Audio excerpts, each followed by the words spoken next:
Well, I am in the press in the conference of the Psicotronicas area with a character, a man that you are watching now that became famous because of an interview by the Project Camelot in which he didn't show his face, and now this is the first time. What's your name, please? My name is Arthur Neumann. It's a German last name, Neumann. You worked for 30 years in the research area, in very critics area. Manufacturing, logistics, pretty much every area of government and government contracting, but mostly government. I've held top secret Q clearance for at Livermore Labs, Lawrence Livermore Labs. I've held those secret clearances in aerospace, and I've held top secret clearances with certain extensions up until around 2004. Working at other agencies, with other agencies. Can you say which is your specialty? My specialty is a very general, with a wide spectrum of technologies, and also coordination, project management, program management, not only with the Department of Defense, working with all the military forces, but also working with other countries' military as well. For instance, do you know anything about the psychotronic weapons, the electromagnetic weapons? Yeah, pulsed electronic weapons in general, yes. I've known of their existence and the research that's been done. I've been aware of it. The insight with the research of weapons, of course, since the middle 1970s. Can you tell us which kind of weapons they have developed, and which are the uses of these weapons? There's so many weapons. Yeah. There was a microwave bomb, the neutron bomb, of course, particle beam acceleration type bombs, so particle beam weapons.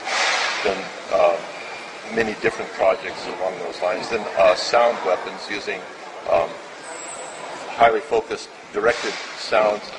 So, can you confirm us that this government has weapons in order to harass people, special people, critical people, in order to make them stressed and even make illness? Oh, definitely. Yeah? Definitely, yes. There's many different technologies that are being used constantly, even in the cities, and as well as just for specific targets as well. So. This black helicopter that many researchers told about that is ruling above their homes.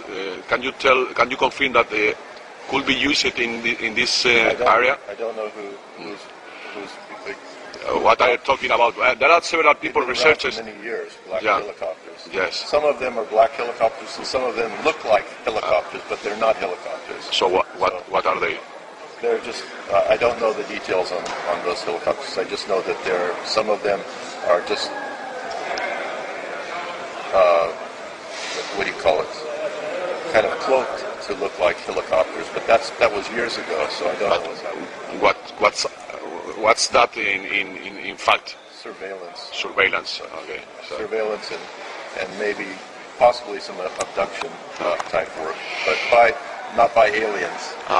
So you, the scientists that worked in these classified programs, are you conscious of the people who work with you? Are you conscious that you are working for the bad people, or you just do their job and you forget the use of this work they are going to do? There are good people working and there are bad people working inside, and there are people who have families that they want to take care of, and so they're trapped in the job because otherwise they have no job. And it's always a battle internally for some people as to whether to resign and have no job or continue And then there's a lot of discussion about that. My intention from the very beginning has been, from the beginning when I was a child, has been to go inside and then learn and then move on and go inside again and learn and move on to another position in different places. So I've never been in one place. The maximum time I've worked for one place was maybe at most 3 or 4 years. 4 years. And then I moved to another job. But I didn't apply for most of these jobs. I never applied or looked for the job. They just telephoned me at random and find me. So, can you describe as the way it works, this mechanism of classifying? I mean, you work in Los Alamos on Livermore, so that can you describe us, people who doesn't know anything, how these laboratories works, the way they classify the special information? How they decide what to classify? Yeah, no, I mean, you are in the kitchen, in the living room with all the scientists. You know what the other ones knows, or you only know a couple of the things? Well, you know what I mean? Yeah, for many jobs, almost many jobs, it's always compartments. That's it. Because that's what you focus on. So you have no need to know what's happening somewhere else. You're focused in a certain area. But as time progressed, my compartments expanded with more compartments until the last job I had, there was no compartments at all that I was aware of because of the nature of the work. I was like on a team where I had to, what we call customers, and the customers included NSA and the other 3-letter agencies and 4-letter agencies from different countries, plus other customers that don't have any names. And I don't know them by name, I just meet with them. So no compartmentalization was necessary because of what the work I was volunteered for, to work as a small team to filter the information between these different organizations. Can you explain to us the goal of this project in particular? That project in particular, the goal was, it was multiple goals, but it was to try and find a way for these different groups to communicate and yet respect their privacy, what they don't want between each other, because they don't want to openly share information between each other completely, but to find a way, a mechanism for them to be able to communicate what they want to communicate. Something like a secure intranet, something like that, or? But that too, yes, yeah. But with a filtering. Filtering. Yeah. So that means that I had to have access to all of their information. So that just happened, So as long as you know about telecommunications, can you tell us if everybody's worried about the Big Brother? These people knows everything about us? Well, you can't hide anything. Yes. Right now we're having the interview. I'm pretty certain that everything is very well documented. It's just a matter of whether they have an interest in it or not. So you don't have any privacy, and especially when in the electronic era, every transaction you do, every phone call, every hotel place you stay, every person you meet, everything. It sounds like a song. They'll be watching you. No. But it's not nothing to fear, This is the important thing, is stop being afraid of everything. Yeah. Because that fear is,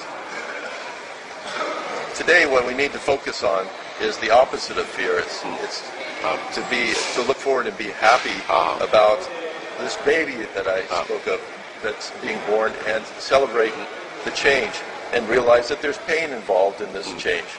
And these black factions and such, these dark operations, they are very weak. They're very weak and powerless. Really? Yes, they're very weak, especially if you realize, if you could understand that that we're living in a galaxy full of worlds and people like you and me, basically, that have gone through the same experience as the people here on Earth, the same experience long ago, and this continuing thing, and they already know what's going to happen, but they're watching this change happen now, and they're supporting it and helping gently and quietly behind scenes. And if you are aware of that, then you don't have anything to be afraid of. Why are you so sure of that? Because I've met so many of these people. Tell us. I've met these people even before I worked, you know, and for other reasons which I'd rather not explain on video right now, because of where I come from as well. Where do you come from?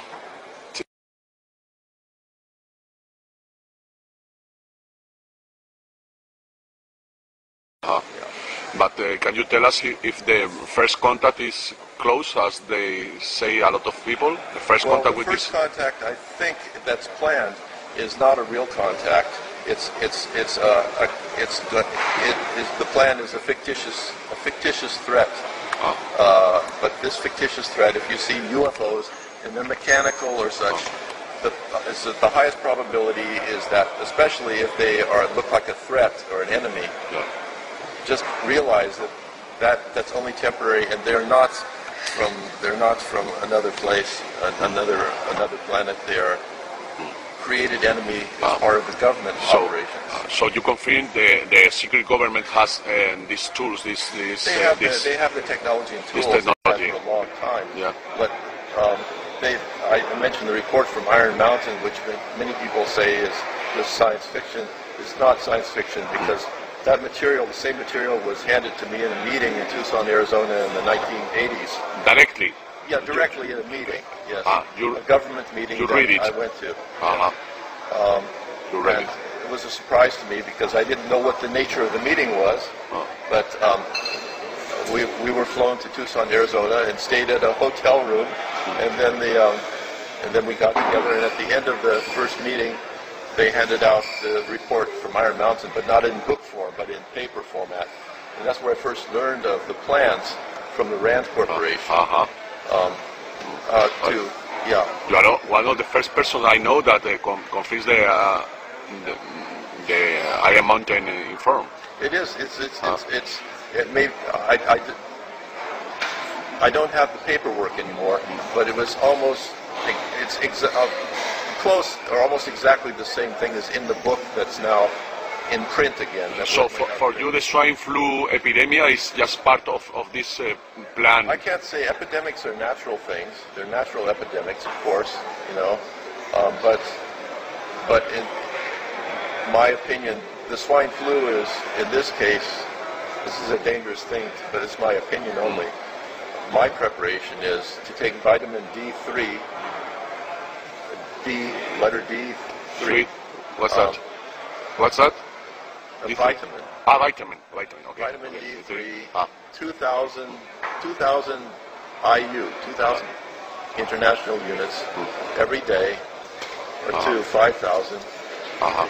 The sun, for certain reasons, the sun converts in your skin, when it hits your skin, into vitamin D3, but because of the nature of the sun now and other factors, that won't work in this case. But for grippe, you call it grippe, or flu, any kind of flu, vitamin D3 will reduce your chances greatly of getting any kind of flu. Okay, so I recommend that as a supplement for other reasons too. That have nothing to do with and the vaccine. Do you recommend to people will not take the vaccine? No. And I told my family members not to as well. I told them 3 years ago, not to do this. On the Project Camelot site, there's some documentation, I believe, that was from long ago that I talked about the flu. And this was before anything came in the news. So I knew this in advance. You know that the American people, they are telling, there are some information, some gossips saying that the government is going to make it obligatory. Making obligatory to the people to put it, you know? Yeah, this of course is the plan, is to make it obligatory with heavy penalties and fines, you know. But I still won't take it. I will not take the vaccine, especially if it's forced, and I don't take flu vaccines anyway. Do you think that the secret government has already contact with other extraterrestrial beings, such as the reptilians on this kind of stuff? I don't. When people talk about the secret government, first of all, I'd like to mention that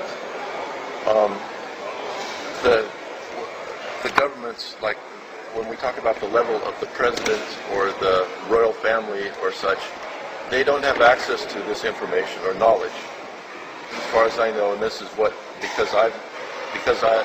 this is what my experience has been, is they only can go through certain levels of security, and then the rest for touring, you know, this is what we have, you know, and this and that. But so they're not aware of what's happening off-world, you know. Yeah. They have no communication with these people. So when you ask about secret government, I need to know what you mean by secret government. Who has the power? Kissinger, Rockefeller? Who is in charge? You have power. You're in charge of running the interview, and then so it's different levels of power and strength of power. I mean, and in each person. So you don't believe this well centralized in 3 persons, something like that? Do you believe this, as there are some people says that there are a couple of people, several people that has this power concentrated in? There are small groups that do have power, including one that I mentioned in the Zurich conference that I don't want to mention again, 3-letter agency that isn't spoken about very much. But dealing with satellites and so on, for instance? Okay. But the thing is that ultimately they have their limits as to what power they really have. They want power, and they've been trying to have power for a long time. But in the next few years, they will completely lose all of their power very shortly. Why? Because of all the changes that are taking place and converging now. So, what's the role of the humankind in all this story? This is something like governments and people like here in the Disclosure Project in a higher level position, but we the people. What can we do in this story? The best thing is very simple. If you have different belief systems, different religions, you need to open up your heart and realize that we're all here together, and respect each other's beliefs as best as possible. Understand that we share a common ancestry, not just here, but our whole galaxy. Yeah. Our galaxy, we have a common galactic consciousness. It's the galaxy, not the universe, but the galaxy. But right now we need to just focus on what happens here on the planet and help each other and stop fighting over my God and your God, you know. It doesn't make any difference. You know? But do you think there's some pressure in the streets by the people, but the common people, could be a pressure to the government in order to disclose the information? If you want to do something, do it in a non-violent way. Yeah, of course.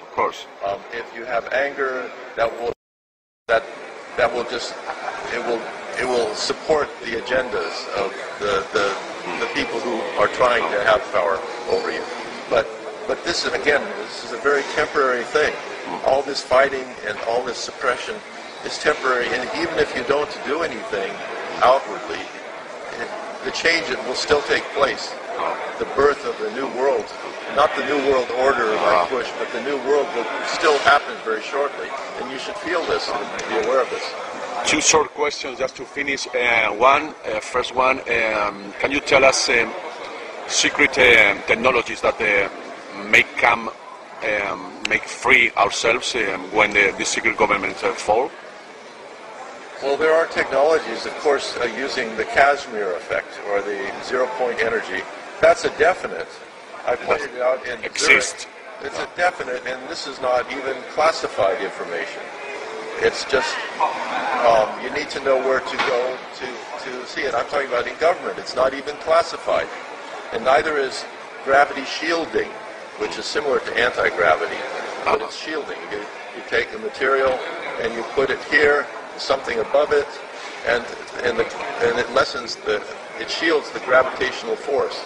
This technology exists, and there are places you can go. You can go to xxx, .lanl.gov,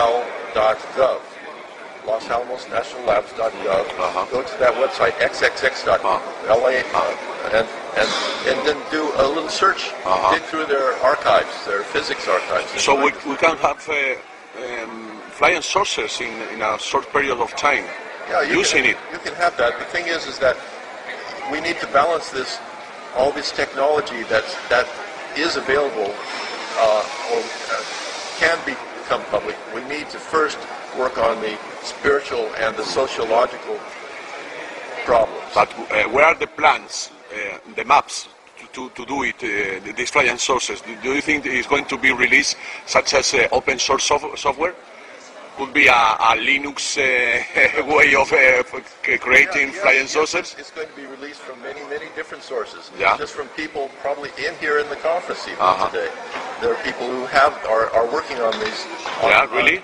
And businesses that are coming forward. Businesses? Yeah, as their own new businesses. Okay. And so it's slowly coming. Brian O'Leary, for instance, is in this field. Brian O'Leary, yes, a friend.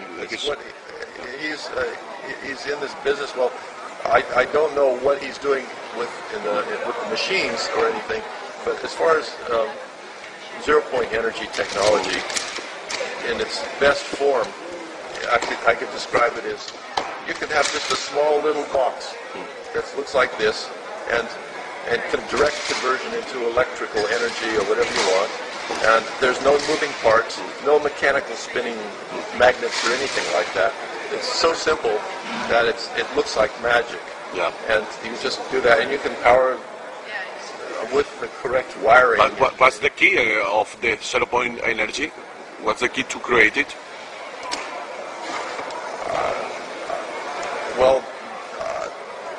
How does it work? Yes. Well, there are different approaches, but one of them is basically very small layering of materials. Almost like a capacitor.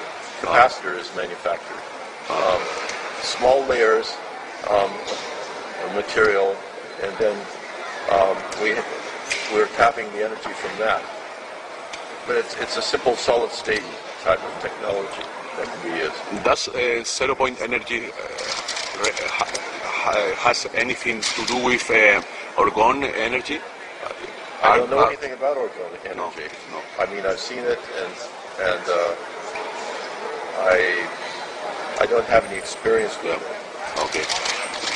The other question was about the Obama administration. Do you expect anything positive about these issues we are commenting about the? I've been up and down with my feelings about Obama. So I don't know. It's really not Obama. I don't think. I think it's just what happens with this world as a whole is really almost a natural event. Events are happening, and it's not a matter of whether someone makes a decision in office to release information. This is all happening very naturally. Yeah. It's not any decisions. We don't need the government to release the information. No, That's you don't need the government to release the information. I am very agree with you. I'm very agree. We don't have to ask for the government to do it. And don't expect the government to have any information to release to you. Yeah. Because the governments, like I was talking about, the governments don't have this information to release. So this information is already in the public domain. It's just coming. It's like flowers growing out out of the soil. You know, it's blooming everywhere. We have internet, just put in action the people. And also, you know, great inventions and things in the past have been discovered simultaneously in different places on the planet. How is this possible? It's because it's happening in a different dimension, from a different dimension. And this is how this information is released. It's not released through government. The information is in internet. Just for finishing the interview, do you think they are going to close the freedom in the internet? Can they do it? Well, they can attempt to, and they can shut it down, and there may be a period of time where the internet may slow down a lot. But then we're talking about who are they? Yeah. You know, so the internet was originally structured so that you cannot shut it down. Yeah. You know, but so it may slow down. That's all. Slow down to a crawl. And so think about alternative ways of communication. A new form of communication will come in a few years where you won't need internet anymore anyway. Which one? Telepathy. Something like that. That's it. And that's it. And people will it will be a natural thing too. Heart communication. Yes. No? And that's what's happening at the conferences. People will experience this, you know. Okay, thank you so much for your information, for your brave and turn off your your courage. television. Turn off your television. Okay.